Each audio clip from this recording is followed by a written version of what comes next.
Bien. Une fois on a créé bien sûr les murs, je vous invite de chercher le modificateur compound object qui se trouve dans le cherchez le probolien qui se trouve dans le compound object. Probolien start speaking et vous cliquez sur les ouvertures. Vous créez des ouvertures comme vous voulez, selon le besoin et selon les box qu'on a déjà insérées.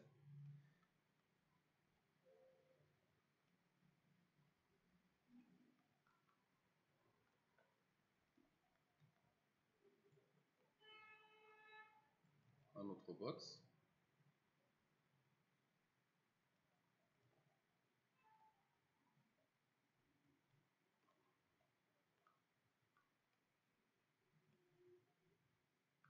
Bien.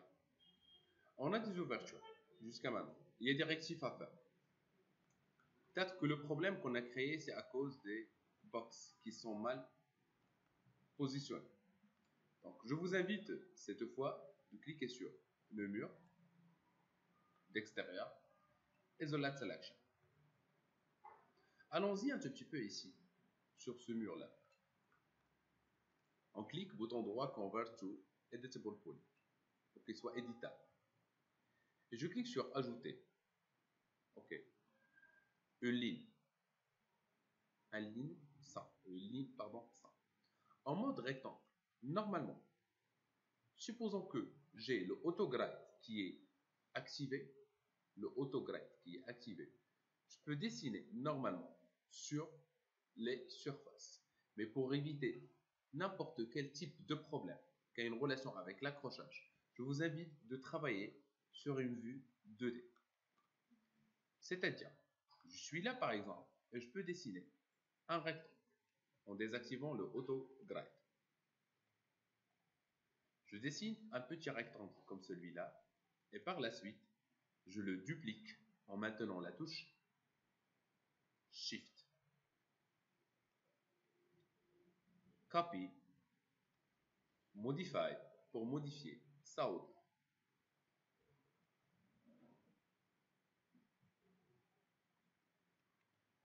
Je viens d'intervenir au niveau de la position Y. Bien. On a une petite forme. Je sélectionne les deux. Attention, si vous avez un problème de sélection, s'il vous plaît, vous cliquez sur la première forme en maintenant la touche CTRL, la deuxième. Je déplace les objets selon leur axe. X dans ce cas. Tout doucement. Vous le mettez sur le mur. Une fois il est disparu, c'est-à-dire elle est à l'intérieur. Je déplace un tout petit peu selon le besoin. Il faut prendre en considération aussi la dalle et le sol.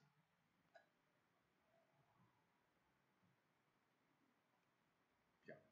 Si je veux dupliquer cette forme, s'il vous plaît, c'est à l'aide de axes Y.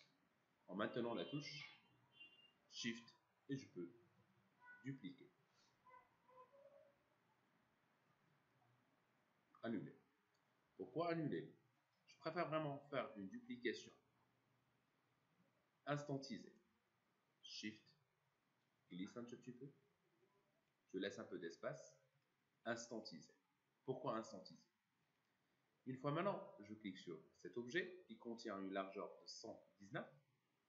Je peux intervenir au niveau de la largeur si je veux une taille exacte. Soit disant, je veux 130. Les deux objets qui se trouvent en bas, maintenant, ils ont une taille de 130. La même chose. Monsieur, je veux par exemple obtenir plus. Oui, vous pouvez le faire. 150. 150. Jusqu'à maintenant, c'est bien. OK? On peut refaire l'opération sur l'autre mur. Pour l'autre mur, vite fait, nous allons utiliser l'autre technique de sélection. On sélectionne comme ça. Alt pour désélectionner. Je répète, ce n'est pas ajouter à la sélection, mais pour désélectionner. Shift pour dupliquer, instantiser ou copie selon le besoin maintenant. Maintenant, c'est copie. Je le mets sur le tout doucement, comme ça. C'est bon? Bien. L'étape suivante, je sélectionne le tout. Alt pour désélectionner les murs. Isolate Selection est le deuxième. Et ben voilà. Je clique sur mon premier objet. Je cherche ici le modificateur. Dans la liste des modifications, bien sûr, j'ai cliqué sur le bouton Modify. Dans la liste de modifications, je cherche Sweep. Sweep. Bien. Le Sweep me donne des profils. Par défaut, ce sont des profils présentés dans la liste Built in Section. Ça peut être en mode barre, ça peut être avec un autre type proposé ici. Je vous invite de vérifier. Je clique sur barre. La forme est trop grande, on est d'accord? Pardon, je vais utiliser egg. La forme est trop grande. Ok. Je vais minimiser les deux valeurs. Soit tout petit. Ok. Peut-être 2 cm. Tout petit. Ok. Bien. Je dois refaire la même opération, n'est-ce pas? Donc je clique. Sweep. Une deuxième fois. Une valeur de 2. Et ben voilà. On a bien mémorisé la valeur. C'est 2. Et c'est voilà. Et on va refaire la même opération pour le reste. Attendez, messieurs, c'est un peu ennuyeux. Le fait, supposons qu'on a plusieurs formes. Qu'est-ce qu'il faut faire? Eh bien, dans ce cas, soit vous sélectionnez comme ça. Sweep. Avec la valeur de 2. OK? Mais il y a une deuxième technique. CTRL Z, CTRL Z. Je clique sur l'objet qui contient le modificateur sweep. S'il vous plaît, je vous invite de remarquer très bien la méthode d'écriture de sweep. Elle est normale. Quand je maintiens la touche CTRL ici, et je glisse le sweep vers un objet, ça devient par la suite étalique.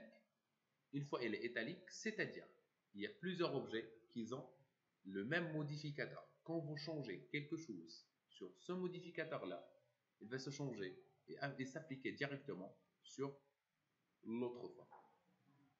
C'est bon? Bien. Isolate Selection.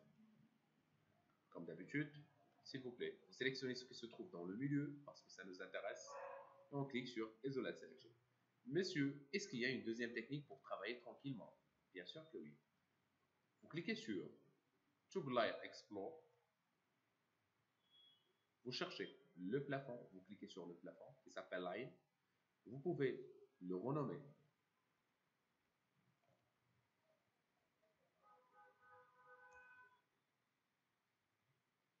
Et vous pouvez le cacher. Bien. Et maintenant, on a un type de décoration qui est attaché sur le mur. Cette fois, ce n'est pas du papier peint, mais un autre type. Vous pouvez aussi le dupliquer dans l'autre mur, sur l'autre. Ça va, c'est bon? C'est la première étape. La deuxième étape consiste normalement à importer un objet externe. Je vous invite de vérifier un site qui s'appelle Archive 3D. Archive 3D. Il n'est pas autorisé ici dans l'école, je ne sais pas pourquoi. Donc c'est Archive 3D. Vous entrez directement sur Archive 3D. Les objets sont dispo et gratuits. Ok? Bien.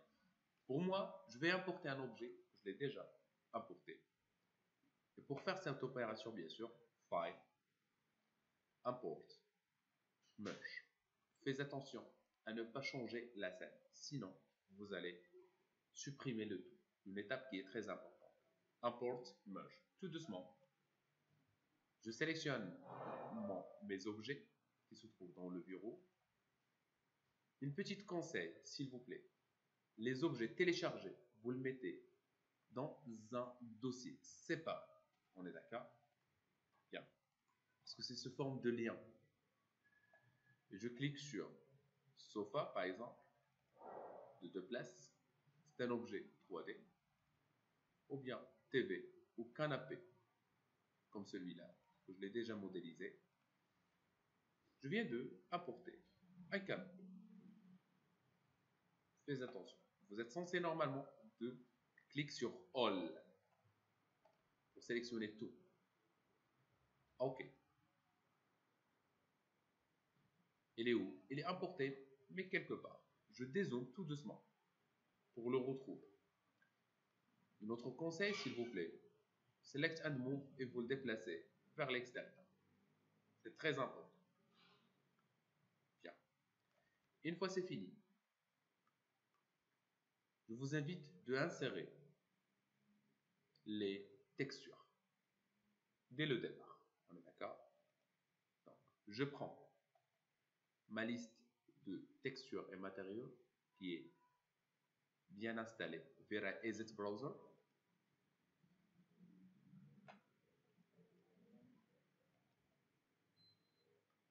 Et je clique sur Leather. Je prends deux textures au choix. Bouton droit, Apply to Selected Object directement. Je veux marier par exemple entre deux couleurs. Les deux, par exemple, avec une autre texture. C'est juste une question de choix. Bien. Une fois c'est fini, je vous invite de fermer. Autre chose, je clique sur ma première fois et je rajoute le modificateur qui s'appelle UVWMap. On a déjà expliqué U, V, W et par la suite on trouve X, Y et Z. C'est-à-dire ce sont les trois axes réservés pour les textures. Okay? Je vous invite de cliquer sur Box parce que c'est une forme de box. Je reprends le même modificateur en maintenant la touche CTRL comme on a fait tout à l'heure. C'est bon? Bien. Et l'autre, il faut un autre, oui, pourquoi pas, c'est forme de box aussi. Supprimer. Ben voilà. Box aussi. J'ai fini ma première disposition. Je vous invite de sélectionner le tout. Si vous avez un sérieux problème de sélection jusqu'à maintenant, vous cliquez sur objet par objet ou maintenant la touche CTRL. C'est bon? Je clique sur le groupe. Je viens de grouper mes objets, un ensemble des objets. Canapé. C'est bon? C'est bon. S'il vous plaît, dans la vue aérienne, vous le mettez ici. Une rotation en cliquant sur Angle Snap Toggle à 90, c'est suffisant. Provisoire. Je le mets par exemple ici, ou ici, c'est selon le besoin, je ne sais pas, peut-être ici un tout petit peu. Okay. Dans l'autre vue de left, il faut que je sois vraiment sûr qu'il est sur le sol. Voilà, c'est la seule technique qui vous permet de savoir si votre objet est bien positionné sur le sol. Bien. CTRL S et enregistrer le projet. OK. HDRI, je l'enregistre provisoire. On a importé bien sûr un canapé et on a le sol, ok, mais on veut par exemple préparer, je sais pas, un parquet, par exemple, pour le salon et le couloir. Par exemple, les deux en même temps. Salon et couloir. Ça va, c'est bon? Bien. Pour cette raison, je vous invite de se déplacer vers la vue aérienne une deuxième fois. Je clique sur Line, l'accrochage par rapport les vertex, cette fois, point 2, 3, 4, 5, 6 et ferme. Parce qu'on ne peut pas normalement créer une texture pour la totalité de l'appartement, de votre villa. Bien, une fois il est fait, Je clique une deuxième fois, comme on a fait la première fois, sur le modificateur pour obtenir le volume. Qu'est-ce que je dois faire? Extrude. Fais attention. Extrude. On est d'accord? Bien. La valeur, ça doit être 1 cm, rien de plus. Et maintenant, sur l'axe 320, je clique sur 0. Et maintenant, sur la valeur 0. C'est bon? Bien. Monsieur, qu'est-ce qu'on doit faire dans cette cas, cette cas, pardon, on est d'accord. Qu'est-ce que je dois faire? Je clique tout simplement sur Vary as Browser, vite fait, Wood, vous sélectionnez le type de parquet que vous voulez. Ok? Par exemple, le premier, le deuxième. C'est juste une question de choix. Bouton droit, Apply to Selected Object, le modificateur UV, Map. Ok? Prenez le mode Face, au box, au planar. Les trois vont fonctionner. Bien. Avant de terminer le travail, je vous invite de faire un petit rendu provisoire à l'aide de HDRI. Bien. La deuxième étape, c'est le fait d'insérer le HDRI. Ok? Bien. Pour une raison qui est hyper simple, je clique sur le mur, je clique sur Material Editor provisoire. Je répète, provisoire. Je prends une couleur de matériel, je prends juste le blanc provisoire. Assign material to selection. Show shaded material in view. La même chose pour la déco.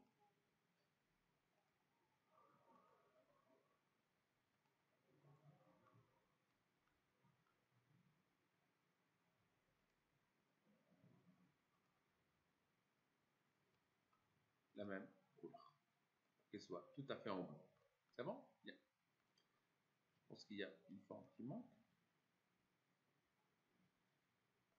Le blanc. Sur Internet, une deuxième fois, je vous invite de vérifier, ou de chercher, pardonnez-moi, HDRI. Vous cliquez sur Polyhaven et vous téléchargez les environnements. Vous cliquez sur HDRIS et vous téléchargez le type que vous voulez. On est d'accord? Soit intérieur, soit extérieur, soit le mode studio, forêt ou autre. C'est bon? Bien. Pour cette raison, une fois elle est téléchargée, l'étape est la suivante. Vous cliquez sur Ajouter, Light, vous cliquez sur Virer tout doucement, Virer Light, c'est ce forme de lumière et non pas une photo, Virer Light. En bas ici vous trouvez Plane, vous cliquez et vous sélectionnez Doom. Doom, c'est ce forme d'une lumière 360 degrés. Ok? Je clique n'importe où, je répète, n'importe où, comme ça. Ok? Et par la suite, je clique sur Select, je sélectionne la lumière, Modify, Map, Texture, Map. Ici, je retrouve que No Map, c'est-à-dire il n'y a pas de mapping ou bien il n'y a pas de photo 360 degrés. Je clique pour la sélectionner. Pour cette raison, il me dit, bon, je ferme le tout. Et je cherche ici, dans cette fenêtre, Maps. Maps. Je clique.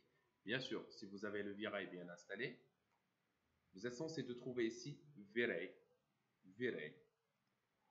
Dans le map, je répète, il faut chercher Maps. Par la suite, V-Ray, Bitmap. V-Ray, Bitmap. En double-cliquant. Là où vous avez téléchargé la photo, on est d'accord, vous retrouvez la photo que vous avez téléchargée, ou bien le HDRI. Open. Bien. Maintenant, on a un lien créé entre la lumière importée et le V-Ray HDRI. Bonjour. OK? L'étape suivante, cliquons sur M. M, comme ça. M. C'est matériel éditeur, ou bien le raccourci de matériel éditeur. Si vous avez un problème avec votre clavier, vous cliquez directement sur matériel éditeur. Vous prenez un deuxième matériel. On maintient la touche contrôle. Je répète, on maintient la touche contrôle. Je clique et je drague directement vers le deuxième matériel. Ici, ça doit être forcément instantisé. Et ben voilà, on a la photo qu'on a importée. Autre chose qui est très important, dans le mapping type, ça doit être spherical. Le type spherical, on est d'accord, qui englobe la totalité de votre structure. Bien. Jusqu'à maintenant, c'est bien. Il nous faut aussi quelque chose qui est très important, lequel c'est l'atmosphère. L'atmosphère. Pour cette raison, je clique sur Rendering Environment. On a None, il n'y a pas d'atmosphère. Je clique sur le même lien en maintenant la touche contrôle une deuxième fois et on refait l'opération. Il nous faut l'atmosphère qui se trouve dans le V-Ray bitmap, bien le HDRI qu'on a téléchargé. Tout doucement. Bien. On a maintenant l'atmosphère du trace. OK. Dans cette fenêtre, dans cette vue, la dernière étape, avant de faire le pré-render, c'est pas un rendu final, d'accord. On clique sur caméra, comme d'habitude, V-Ray, caméra, OK. V-Ray physical, caméra. Je clique par exemple et je drague vers le canapé. Alt W pour changer la fenêtre. Et je maintiens la touche C ici. Je désactive s'il vous plaît le Snap Toggle, il est activé, c'est déconseillé. Je clique sur le bouton de la roulette et je drague vers le haut. La première remarque que vous venez de faire, certainement que le champ visuel il est totalement insuffisant. Dans la fenêtre top, je clique sur Caméra pour sélectionner la cam. Modify, Filmgate pour obtenir plus de champ visuel. OK. On s'arrête actuellement. C'est bon, c'est totalement suffisant pour aujourd'hui. Je clique sur Toggle Layer Explore et je cherche le plafond. On est d'accord. Donc, je clique sur H, juste sur H, pour retrouver mes objets. Il y a le plafond qui est caché. Je viens de réactiver le plafond. Avant de faire le rendu, s'il vous plaît, vous sélectionnez le plafond une deuxième fois. M Material. Je vais lui donner la couleur blanche ou bien le blanc. La même texture, pardon. C'est un matériel tout simple. Je lance mon premier rendu. Shift Pilon.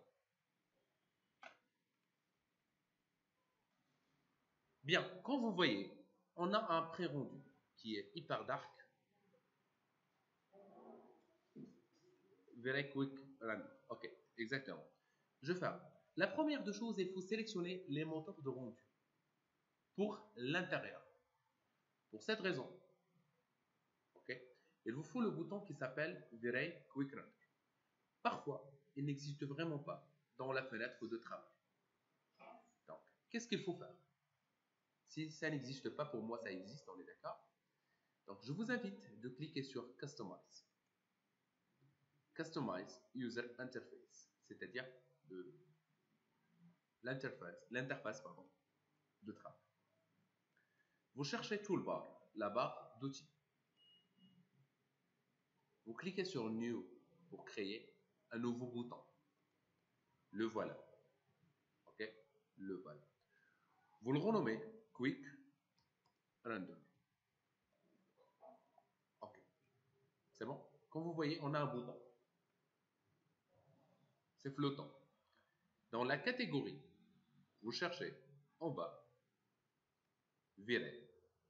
C'est-à-dire que vous voulez une catégorie, virer. Et par la suite, vous cherchez en bas, Quick Virer Render. Quick Virer Render. Vous cherchez le bouton s'il est perdu, Virer Quick Render. Et vous déplacez le Virer Quick Render à l'intérieur du bouton. C'est tout. Et vous cliquez sur Fermer. Maintenant, vous avez un bouton flottant. Vous le déplacez où vous le voulez, par exemple ici. Comme vous voyez, il ne contient vraiment pas de soi-disant d'icône. Okay? Mais je l'ai renommé Quick Virer Render. C'était. Je clique sur le bouton. Par la suite, je vais lui demander de me faire un rendu d'intérieur. Et je ferme. Je refais le test de rendu. J'attends une petite seconde. Maintenant, j'observe qu'il y a plus de lumière. Elle a bien pu calculer un tout petit peu le rendu. Je ferme parce que c'est tout à fait dark. OK? Je clique sur M, Material Editor. Le premier problème a une relation avec le HDRI. Je clique sur HDRI. Je bascule un tout petit peu vers le bas, vers le Processing. Et je change le Render Multiplicator. Render Multiplicator. Et non pas le premier, le deuxième. D'accord? C'est-à-dire, on a un certain échelle de lumière. Il est de 1. Je vais le multiplier vers 20 par exemple. C'est tout. Et je ferme. Je refais le pré-render.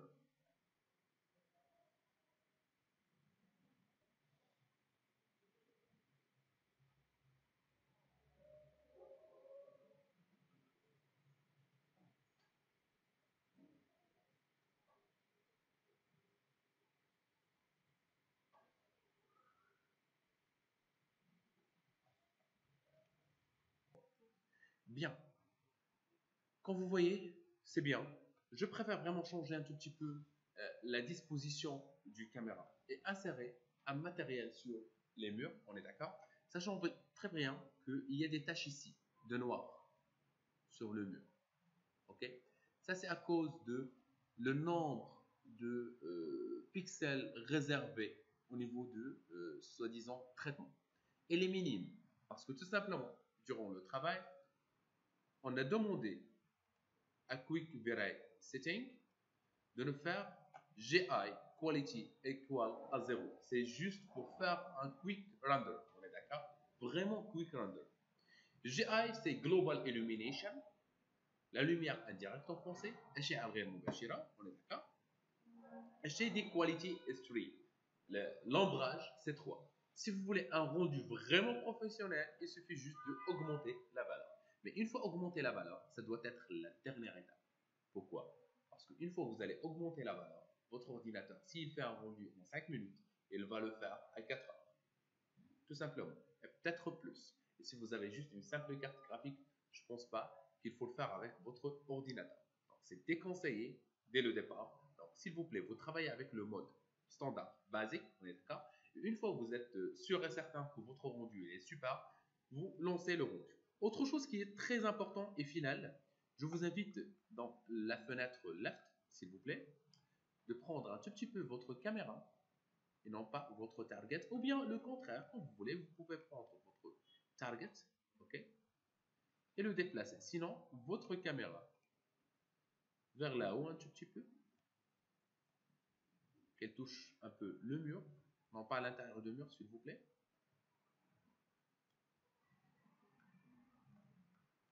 Et vous lancez votre rendu. Et je pense que ça va donner un très très joli rendu, surtout pour le départ. C'est bon et bon courage.